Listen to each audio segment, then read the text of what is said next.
Podcast. En contact avec Ipto. Les secrets des rois du phoning et de la télévente.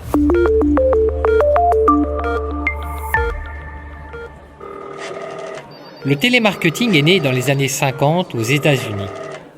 Dans le monde, des milliards d'appels sont émis tous les jours.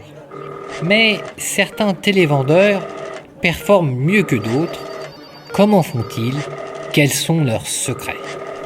Dans notre série de podcasts et de vidéos, vous allez découvrir pourquoi le phoning demeure un canal de vente incroyablement efficace et quels sont les outils de ces télévendeurs de génie. On vous dit tout. Mais d'abord, un grand merci à Ipto, partenaire de cette enquête. Leader européen de la fourniture de leads intentionnistes, Ipto vous permet d'optimiser l'efficacité de vos campagnes de télévente.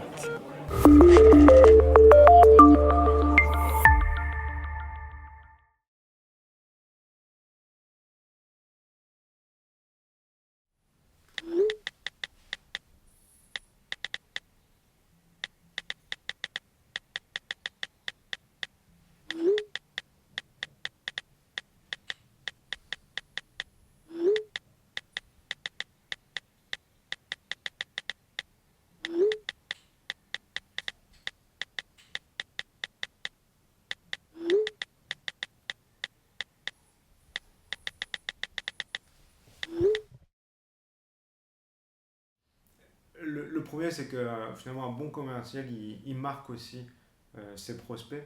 Et souvent, euh, par exemple, aujourd'hui, chez Site, j'appelle des personnes, ou mes commerciaux appellent des personnes, et in fine, je suis amené à leur parler.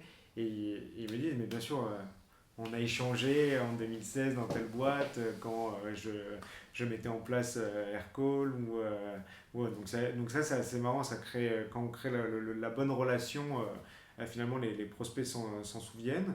Euh, j'ai un exemple en tête qui a bien marché, et c'était chez Site où on avait le commerce. Donc là, c'est un commercial qui avait géré un projet pour une banque qui était assez important pour nous, surtout c'était il y a plus d'un an et demi maintenant, donc la boîte était encore plus petite et chaque client compte. Donc il gérait le projet et là, alors, c'est très drôle, mais je me souviens, c'était entre midi et deux, j'étais chez le coiffeur. J'avais mon téléphone posé et là je vois deux, trois appels de mon associé, d'un de mes associés. Du coup, je prends le téléphone et la panique à bord. J'entends, il me dit reviens vite au bureau. Il y a un problème sur le prospect, il nous challenge avec tel concurrent américain qui n'a rien à voir avec ce qu'on fait. Enfin, je sens que le commercial, mes associés, tout le monde est en panique. J'ai dit attendez, j'arrive et on va traiter ça. Je rentre au bureau. Donc là, je leur demande de m'expliquer la situation et c'est là aussi on voit l'expérience. En tout cas, moi j'ai ressenti en fait mon expérience, c'est qu'il y avait zéro panique et j'ai vraiment essayé de faire mon travail. Ok, expliquez-moi le tout début, quelles étaient les problématiques du début du projet, quels étaient exactement les éléments qui ont été dits par le prospect au tout début du projet, qui ont démarré nos conversations. Expliquez-moi la situation actuelle et pourquoi on panique aujourd'hui. Et là, pareil, je me suis assis vraiment à l'ancienne, papier, stylo, pour pouvoir noter ce que le prospect va me dire.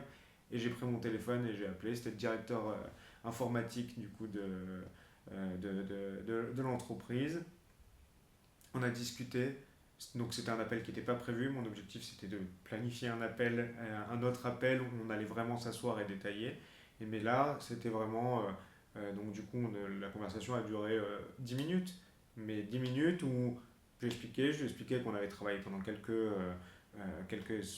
mois déjà sur ce projet, qu'il n'y avait pas de raison, a priori, par rapport à ce qu'il nous disait, il n'y avait pas de raison de réagir comme ça, qu'il fallait qu'on échange et qu'on se pose, qu'on lui montre à quel point on était capable de répondre à ces nouvelles objections, en tout cas à ces nouveaux besoins qui étaient exprimés. Et en fait, l'échange au téléphone, ben, installer ce climat de confiance, créer une relation avec le prospect a permis d'amener à ce rendez-vous qui là était le rendez-vous à proprement parler, où on a solutionné et à la fin de ça, on a eu la signature du client. Dans la gestion du cycle de vente, parfois le prospect change complètement sa position. Et c'est là où en fait moi je dis dans la méthode de consultative selling, donc vraiment la vente consultative, il y a deux parties, il y a une partie consultative et il y a une partie vente. Et donc la partie consultative, c'est j'ai des étapes de vente où je me mets d'accord, j'ai identifié une problématique et je vais proposer à mon prospect un plan de résolution pour aller l'amener jusqu'à la résolution. Alors dans le mode SaaS, ça va être une démo, on va lui présenter la solution, après ça va être une période d'essai pour tester la solution, une négociation et on signe l'affaire. Sur d'autres modèles, mais globalement il y a une méthode et c'est être consultant. Là on est commercial, c'est en fait quand le prospect commence à sortir de ce plan. Il commence à sortir de ce plan et il commence à avoir des incohérences par rapport à ce qu'il nous a dit au début et la suite. Par rapport à ce dont il avait, les critères qu'il avait de choix et la suite qui ne sont pas alignés. Là, il faut être commercial et là, il faut recadrer. Et c'est notre droit en tant que commercial de recadrer. Et c'est là où on a l'image du commercial qui vient enfoncer la porte. Mais on a une raison de le faire. Il y a une incohérence. Tu m'as dit ça et là tu dis ça, ou tu m'as dit ça et là tu fais ça. En fait, tu es en train de casser ce climat de confiance qu'on a créé depuis le début, où moi je suis là juste pour ton bien et t'amener justement à la résolution de tes problèmes. Et donc là, on a le droit en fait de réagir comme ça parce qu'il y a cette incohérence dans le discours du commercial et donc il casse ce lien de confiance. Et donc ça, c'était un des éléments qui était hyper important. Et donc là, ce que j'ai à faire, généralement, quand le prospect change du tout, les commerciaux du coup juniors vont se braquer, vont essayer de forcer, mais vont pas venir en fait exprimer cette incohérence. Et il faut demander à la personne en fait une justification du pourquoi on a besoin, nous en tant que commercial, on a besoin de comprendre pour pouvoir s'améliorer. Et en fait, la personne en face n'est pas folle et effectivement, elle va nous l'expliquer. Il y a sûrement un rationnel. Et là, ensuite, on a les billes pour aller argumenter et passer cette étape. Une fois qu'on a passé cette étape, généralement, ça va à la signature. Je pense qu'on oublie assez vite quand on arrête d'en faire. Même si on a les méthodes, on a les grands principes, se remettre dans la motivation de cette rigueur, de cet exercice, de se reprendre des portes au téléphone de temps en temps, bah ça prend un peu de temps. Moi, je l'ai vu, pareil, quand j'ai quitté Aircall, donc 50 personnes. Bien entendu, je prenais le téléphone de temps en temps, mais c'était plutôt des appels qui étaient organisés. On faisait venir le directeur commercial sur l'affaire pour essayer d'aller négocier quelque chose, mais c'était moins moi qui faisais de la prospection. Quand je suis arrivé chez le site, plus personne, je suis tout seul, j'ai un ordinateur, un téléphone, et donc là je redémarre. Ben, psychologiquement, j'ai eu 2 mois de rodage pour me remettre dans ce rythme et voilà, avoir le rythme de bien décrocher, de reprendre les objections, le cadrage, etc. Donc je pense qu'on oublie quand même un peu vite, mais après ça revient. Il y a de plus en plus de prospection, les prospects sont sursollicités. Donc la question c'est comment on se démarche. Il y a du multicanal qui est possible. Moi globalement c'est toujours la personnalisation. Euh, et il y a deux choses.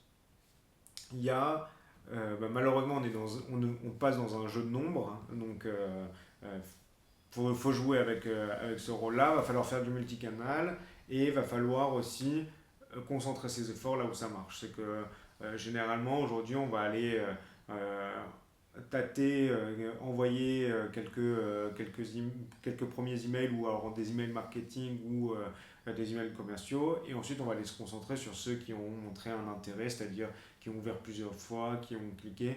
Là déjà on a un peu plus de chances d'aller décrocher, c'est qu'a priori sur le papier il y a un besoin, il y a un intérêt. Et la deuxième, La deuxième technique, du coup, qui marche finalement, qui marchait aussi avant et qui marche aussi aujourd'hui, mais c'est vraiment de surprendre le prospect. C'est que tous les commerciaux, ils appellent et ils vont dire: bonjour, je suis Shalom, je travaille chez Site et j'aimerais discuter avec vous de votre système de gestion des demandes internes. Voilà. Tous les commerciaux vont commencer, vont se présenter et ensuite vont dire ce qu'ils font, et j'aimerais prendre avec vous quelques minutes pour discuter de ça. En fait, il faut le surprendre, le prospect. Il faut le surprendre, et pour démarrer la conversation, donc moi je vais appeler, je vais jamais commencer par je vais dire bonjour Manuel, êtes-vous bien en charge de la gestion des demandes internes des entreprises? Ouais. Du coup, la personne elle va dire oui, parce qu'a priori j'ai bien ciblé mon appel, et là elle va demander mais qui êtes-vous? Donc tu me poses la question, donc là je vais me présenter. Et donc là on commence en fait à rentrer dans un jeu de ping-pong de conversation. Et là on va commencer à pouvoir poser des questions. Et généralement, moi j'essaie de mettre le prospect dans cet état d'esprit de jeu de questions et réponses, jusqu'à qu'on arrive à un moment où il me dit, le prospect me demande plus d'informations. Et là c'est moi qui lui dis: alors je suis désolé, j'ai appelé entre deux appels, là j'ai un rendez-vous. Par contre, venez, on bloque un rendez-vous pour pouvoir en discuter. Et là, j'aurai l'occasion de vous présenter plus, quoi. Alors, récupérer les numéros de téléphone, bon, il y a des techniques de scrapping ou les outils de scrapping de numéros de téléphone. Après, c'est aussi, avec le temps, la base, elle se construit parce qu'on va envoyer un mail à un moment ou à un autre. Moi, j'aimais bien faire ça aussi, c'était envoyer, au mois d'août, envoyer quelques emails de relance à toutes les personnes avec qui j'avais échangé ou pas échangé. Et en fait, pendant le mois d'août, ils sont en vacances, on récupère les numéros de téléphone avec le message d'urgence, et donc ensuite on peut les rappeler un mois après. Et donc là, on est sûr d'avoir le numéro de téléphone en question. Euh, Ensuite, du coup, faut essayer. Il faut essayer à plusieurs horaires différents, plusieurs jours différents. Et il y a des choses un peu évidentes. Par exemple, moi, je sais qu'un lundi matin, ça sert à rien d'appeler personne. Même moi, j'ai pas envie d'appeler un lundi matin. Lundi matin, je regarde mes emails, je prépare ma semaine. Personne n'a envie d'appeler. Par contre, un vendredi après-midi, ça marche bien. Et le plus important, c'est toujours à chaque appel, essayer de récupérer de l'information. Essayer de récupérer une information qui va permettre au coup d'après d'utiliser cette information. Parler d'appeler un standard. Moi, j'adorais essayer de récupérer une information soit sur la personne en question qui décrochait au standard. Comme ça, la prochaine fois, je pouvais appeler et j'utilisais son prénom, et juste ça, la personne avait l'impression qu'on se connaissait, donc elle allait me passer à la bonne personne. Un autre exemple, c'est, alors on l'a vu chez Aircall, et je commence à le voir déjà chez Site, puisque la boîte a 3 ans, mais j'ai des comptes que j'ai chassés moi-même, qui ont été chassés par un commercial après moi, et qui ont été closés par le troisième commercial qui a chassé ce compte-là, mais parce que ils ont chacun utilisé les informations que l'autre avait pu récupérer. Et donc, encore une fois, c'est un jeu long terme. Il faut le voir sur un jeu long terme et créer des petites relations à droite à gauche qui vont s'ajouter et faire une synergie. Honnêtement, aujourd'hui, il y a des très très bons CRM sur le marché. Il faut choisir un CRM. Moi, ça me tue quand je parle avec des commerciaux ou des fondateurs d'entreprises qui se démarrent et qui me disent: oui, j'ai créé mon CRM sur Excel, ou j'ai créé mon CRM sur un autre outil. Pourquoi réinventer la roue? Il y a d'autres problèmes. Prendre un CRM, Salesforce, HubSpot, il y en a d'autres, mais bon, déjà, ça c'est les deux gros du marché. Généralement, HubSpot sur une petite entreprise, Salesforce quand c'est un peu plus gros. Euh, et et tout est marqué. Moi, je suis vraiment méthodique sur ça. Tout est noté sur le CRM. Des tâches. J'ai fini mon appel, je remets une tâche dans 3 jours, dans une semaine, pour retenter mon appel, pour revenir sur lui. Une fois tous les 3 mois, je prends tous les comptes que j'ai fait, je mets un petit message, un petit mail de relance pour dire que voilà, on a sorti telle fonctionnalité, ou il y a cette nouvelle chose que je serais ravi de reprendre un moment pour échanger. Dans le CRM, justement, il y a cette rigueur qui est imposée. On ne peut pas passer à la prochaine étape tant qu'on n'a pas rempli tel champ, etc. Par contre, quand l'équipe elle est un peu plus petite, il n'y a pas cette rigueur qui est imposée, donc du coup, il faut se l'imposer à soi-même. Et le bon commercial, il se l'impose même quand il est dans une grande entreprise, il se l'impose. Et pourquoi on fait tout ça, de s'imposer tous ces process, etc. C'est pas en fait pour s'embêter soi-même. Euh, Moi, je dis toujours à mes commerciaux avec qui je travaille, ça, avoir cette méthode et cette rigueur sur votre suivi d'email suite à un rendez-vous, il doit être exactement structuré pareil, ça doit être toujours la même méthode, etc. Pourquoi? Parce que ça vous permet de vous décharger de, de comment j'avance sur le process et de vous concentrer uniquement sur le prospect. C'est ça l'écoute active. Parce que si pendant un appel, quand on est pendant un appel et on est en train de réfléchir à comment je vais noter dans le CRM, si, comment... En fait, on ne peut pas se concentrer sur le prospect. On les utilise, et effectivement, c'est hyper utile. Après, c'est vrai que j'ai quand même aujourd'hui encore mes notes, mais pas mes notes pour le reporting, on l'utilise pour justement rentrer toute l'information dans le CRM, ces outils-là, rentrer les informations dans les bons champs, même avoir un bon résumé, etc. Moi, personnellement, quand je suis au téléphone, pour justement cette écoute active, je reprends quand même quelques notes, mais des notes qui me permettent de structurer sur quoi je dois rebondir. Parce que généralement, on démarre un appel, la personne va se présenter et elle va tout de suite un peu rentrer dans le vif du sujet. Donc parfois, elle peut parler pendant 10 minutes, pendant 2 minutes, on n'en sait rien.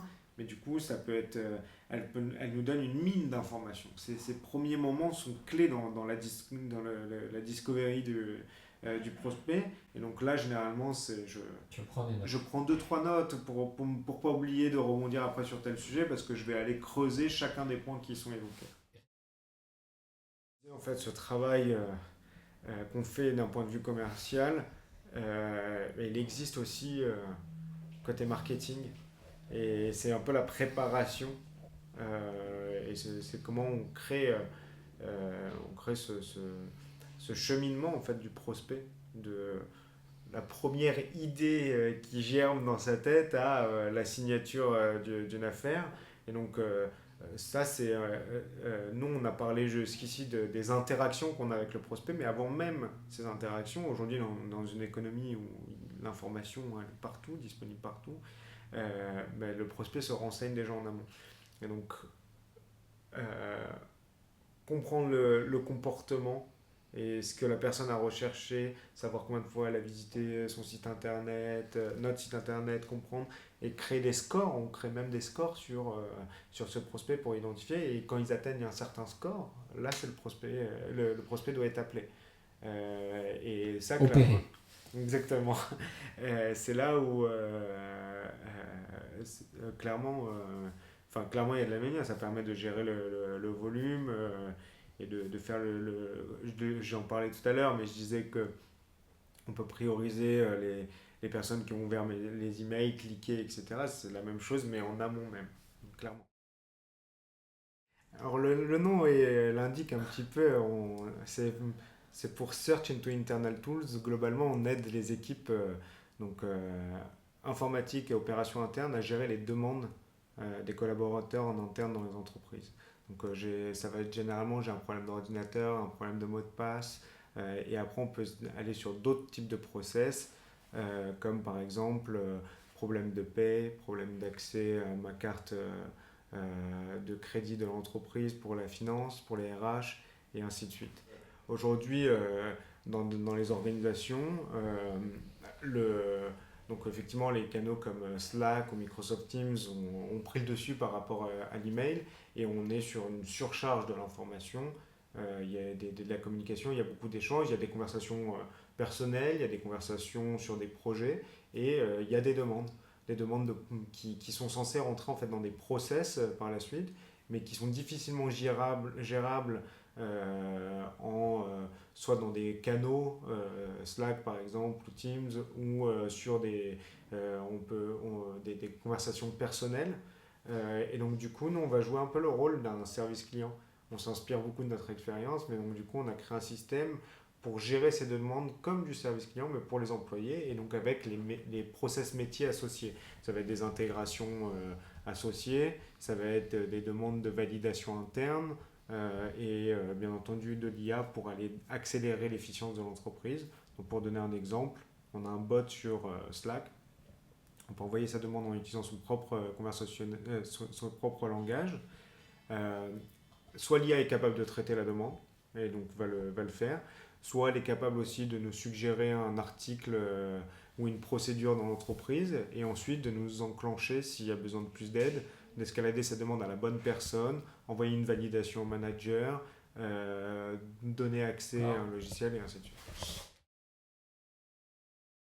C'est un des problèmes qu'on essaye de simplifier, c'est que toutes ces solutions, elles sont mises en place par justement la fonction opération interne qui gère le sujet. Donc, la finance a besoin de Conto. L'informatique a besoin d'un outil d'identité pour gérer les mots de passe ou un outil pour gérer les ordinateurs.